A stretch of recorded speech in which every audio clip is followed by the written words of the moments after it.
Hi, this is Stacy with Gooseberry Bridge Farm. I've got my flower farm, seeds, and all of my vegetable, garden, and plant start CSA seeds in these boxes.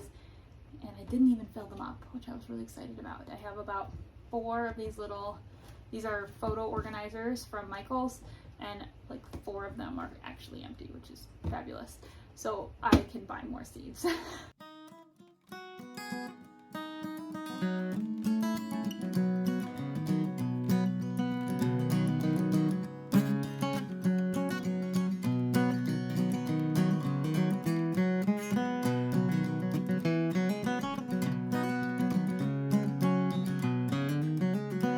Okay, hopefully this will show enough of my workspace with the tripod here. These are my flower farm flower seeds. So when you look in this box, it says flower box 1, which I believe means you start them sooner. Yes. So these are all spring flowers, and then I go into some other stuff on this side, which should be reorganized a little, but here's the main, yeah, it's always progress. Anyway, here's how they are labeled. This is just all of my straw flower seeds, and of course the ones on top aren't actually straw flowers, but I grow them like straw flowers. They are paper daisies and winged everlasting. But I put the sticky side, like the sticky note is stuck on here, but I wrote on the other side, so it's stuck facing out, so that I can see what's in here. And then I wrote this FF on here is for flower field, because that's where I'm going to plant those. I also put some of them, I put CSA, some of them I put direct sow. I'm not totally done labeling those, but these are the ones that are started earlier. I've got Status, Scabiosa, Nigella, Snapdragons, Agrostemma, like all kinds of, yeah, and Calendula, all kinds of spring stuff here. And then this side, feverfew and chamomile, and then it gets into like foliage and filler. I'm trying to organize them though so they go in order of when they're started, but also are organized by where they go. And they're also organized, I know this is getting complicated, in order of importance. So like I start poppies in the same time as I start straw flowers, but poppies aren't on my priority list, so they are near the back of this side. And then some of these are just later. Okay, so turns out I didn't look at these before I started. I just finished completely organizing the vegetable side. So we'll see, maybe I'll switch them around. Okay, so second box, zinnias. We've got branching sunflowers, and these are actually single stem sunflowers, and I did not put the note on the inside because I wasn't sure I was going to keep them in there, because I also have single stem sunflowers in another area. And then I have gomphrena, basil, celosia, cosmos. See, this is coreopsis. I might move this to the other box, and this one, and these two. Anyway, see, I've got more, like these are perennials, but see, the stuff I'm not really planning to start is in this back corner of each box. So what I'm going to do right now is move some stuff around, because it's like a constant work in progress, and hopefully eventually I'll remember where things are and where they go. But I'm going to take I had amaranth and marigolds in this box, and I'm going to put the coreopsis and the Sweet William Dianthus carnation box in this box, because zinnias, marigolds, and what was the other one, amaranth, are started more at the same time. Okay, so I'm gonna try this camera angle. All right, so this is my vegetable and garden start, garden start CSA seeds. So we have, in this box, it is labeled spring CSA, it's upside down, onion, celery, carrots, radishes, etc. So we'll see what I think I just made that sign, but I rearranged these earlier today, so we'll see. So these are lettuce, there's lettuce, spinach, kale, bok choy, broccoli, I bet that's cauliflower, Brussels sprouts, peas. These are all things that I'm starting for my spring share CSA customers. They're also all things that I would start either in February or March. March directly in the garden on the peas. Everything else you could start directly in the garden in March in Missouri, but I am starting them in trays in February, and I'll plant out transplants of the kale, broccoli, cabbage, all of that, just so we can get a little bit of a head start, because we don't have a long spring season where it's cool and whatever. So, and we also have onions in here, which would be started before all of this, but I'm not sure I'm even going to start onions this year. Then we have celery, carrots, radishes, beets, and then this is where things got weird. I would love to fill in the rest of this aisle or row, whatever, with direct sown spring crops, but I don't have any more. So we also have, well, I do have some more. I have my miscellaneous greens that I probably won't be growing, and then I have Malabar spinach and black-eyed peas and 4 fun sunflowers.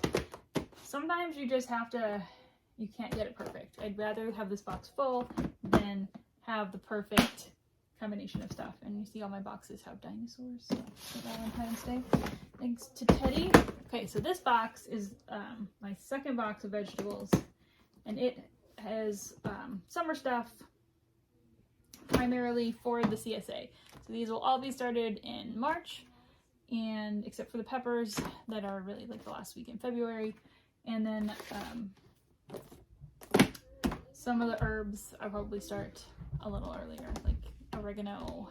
If I need to start them earlier or take cuttings from my plants. And we have had a rough winter temperature wise, so I'm worried my cuttings won't be ready for plant sale time in early May. So I'm just probably going to start some oregano and thyme from seed. And lemon balm. Okay, so these are okra, and then I have my really organized peppers, CSA peppers, and CSA tomatoes in here. So like nothing that's in here is not being started for, and I have the the tomatoes as, okay, this is eggplant, got stuck in the middle.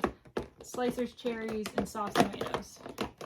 And then I have an eggplant container that didn't get a sticky note. See, that's why I'm showing you guys, so that I can check my own work, because I just did all this. Anyway, eggplant gets started at the same time as tomatoes, so all of that. And then this side is squash, cucumbers, summer squash, cucumbers, winter squash, and herbs. And they, the herbs are really variable, but I didn't have enough containers to do them all. But I separated them as annual and perennial herbs.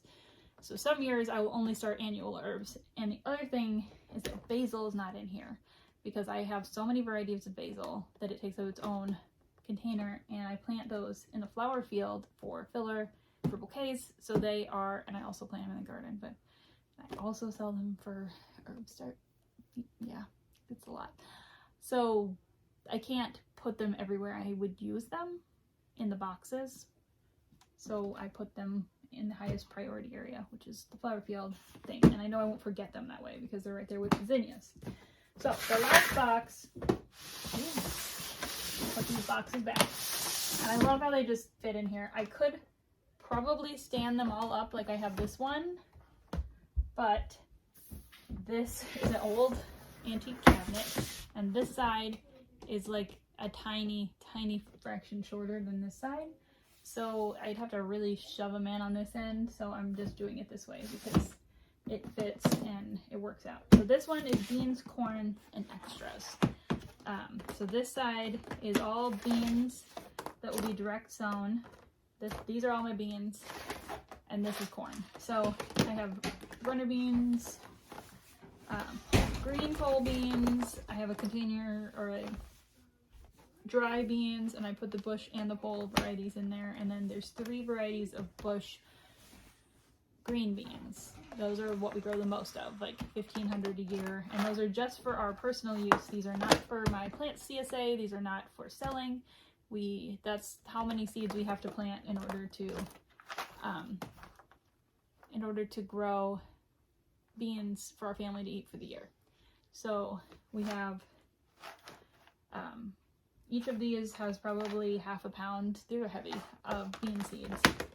This is a variety I probably won't, still probably a quarter pound, but it's not one that I will grow.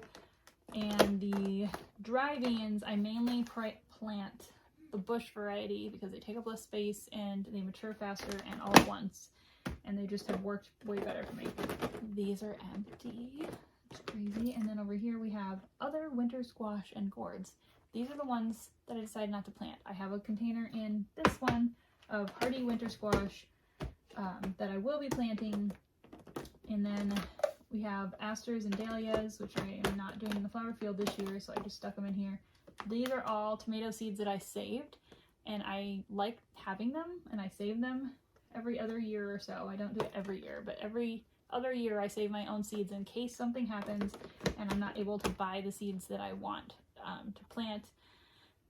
But I don't take measures to make sure that the seeds are true to the variety. So it's just why I buy them, because I'm selling the starts. I want to make sure that it's basically that it's someone else's responsibility, because I have learned that even seed companies get it wrong sometimes, but I would like to believe that it won't happen if I buy them. Okay, and these are slicer tomatoes and peppers that I don't want to grow, but I'm not ready to get rid of the seeds. So I just stuck them in the back corner. Okay, so that is how they're organized by variety, planting time, and priority. Lots of people are like organizing either by planting time or variety, but if you have enough seeds like I do, it is quite easy to do both. These are really dirty. There's a lot of dust on them. Anyway, but it's very easy to do both variety and planting time. Like all your spring seeds in one side. If you have less seeds and not 5 boxes worth, you could easily do it like a section of spring, a section of indoor starts, and a section of direct sown in the summer. Something like that. And still keep them, you know, or you can combine things like radishes, carrots, and beets into one section, and you combine your greens into one box in the section. We had a crazy milkweed seed explosion in here a little while ago, which is making my nose super itchy. It was, milkweed makes little puffs of it that float through the air, and they were all over my house. Oh, here, I can show you. You can see in this bag, it's the little brown parts are the seeds, and then these are attached to each seed. So I can pull one out. It's like a dandelion puff floats, and when I was trying to pull the seeds off of the fluffy things to put them in this bag, they went everywhere. So I didn't get all the seeds, but I'm going to be sowing these in milk jugs by winter sowing. If you haven't heard of that, I should probably do a video when I do it, but I will show you that point. And then the rest of this, I was gonna just show you real quick. These are my sticky notes. I mean, maybe overkill, but here we are. These are my single stem sunflowers that I showed you a few minutes ago. These are obviously too big, too much to go in these. I could take these whole packets and dump them or put them in Ziploc bags and make them fit in my seed organization boxes, but I've got this drawer down here in my old cabinet, so I'm using that. And then I have other bulk seeds next to it. Most of them are also sunflowers or other flowers. While I'm here, I will show you my, what's this? Spatula buttons. Spatula button seeds are in there too. Who knows? This is my flower field map. This is how I planned my flower field last year.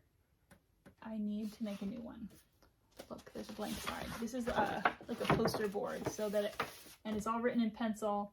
Pencil won't wash off if it rains on it or gets sprayed with a hose, but it will erase. So that is why I write it all in pencil. I have the length of the rows, the spacing, because I do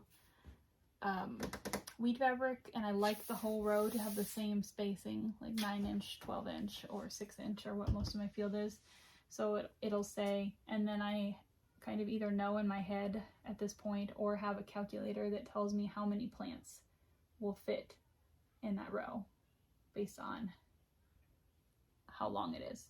So like these 30-foot rows that are 12-inch, it actually says here, it says 150. That's how many plants will fit. But the 6-inch spacing is, you'd think it'd be twice as many, but it's not. It's like 480 plants or something. And then the 30-foot rows that are 9-inch spacing are, this is my brain working, you can see the little wheels, they are 196 or something like that, just under 200 flowers. Anyway, I'm gonna put that back in the drawer. I'd really like to just do it by map on the other side and then have each year to compare, because I always like wonder where my other maps are. And you can kind of see this bottom drawer here. It has seed catalogs on top, and then there's a box under there, like a Rubbermaid box with a snap-on lid, and it has all of the seeds that I didn't even want to look at this year. Well, some of them are old, some of them are old, but I don't want to get rid of them. I got rid of a bunch of seeds too. Right over here, actually, I have this Walmart bag, which has a lot of seeds in it that were like 2014, 2016. They're too old to rely on. And also some seeds I saved that I no longer want. And these are all edible varieties. So what I'm going to do with those is I seed my chicken yard every year with, and sometimes I do the pig pastures too. And I use cover crop seeds, but then I mix in these vegetable seeds with them. So sometimes we'll have like a whole field of forage radishes or whatever we got at the feed store, or some kind of grass or something that we grow for them to eat. And then I will also, or clover, I do a lot of clover too. Anyway, but I also throw in like broccoli and cauliflower and stuff like that, which mainly just grows leaves and then they eat it. And then I also throw in some like pumpkins and watermelons and things like that. And sometimes they grow, and usually the chickens just eat the plants, but sometimes they eat the bugs off the plants, and then the plants actually make something. And either way, it's something green for them to eat that's not weeds or invasive grasses and things that grow in their yard if I don't seed it. Alright, so thanks for watching. I'm hoping this helped somebody, and if not, was just mildly entertaining, and I will see you next time. Thanks.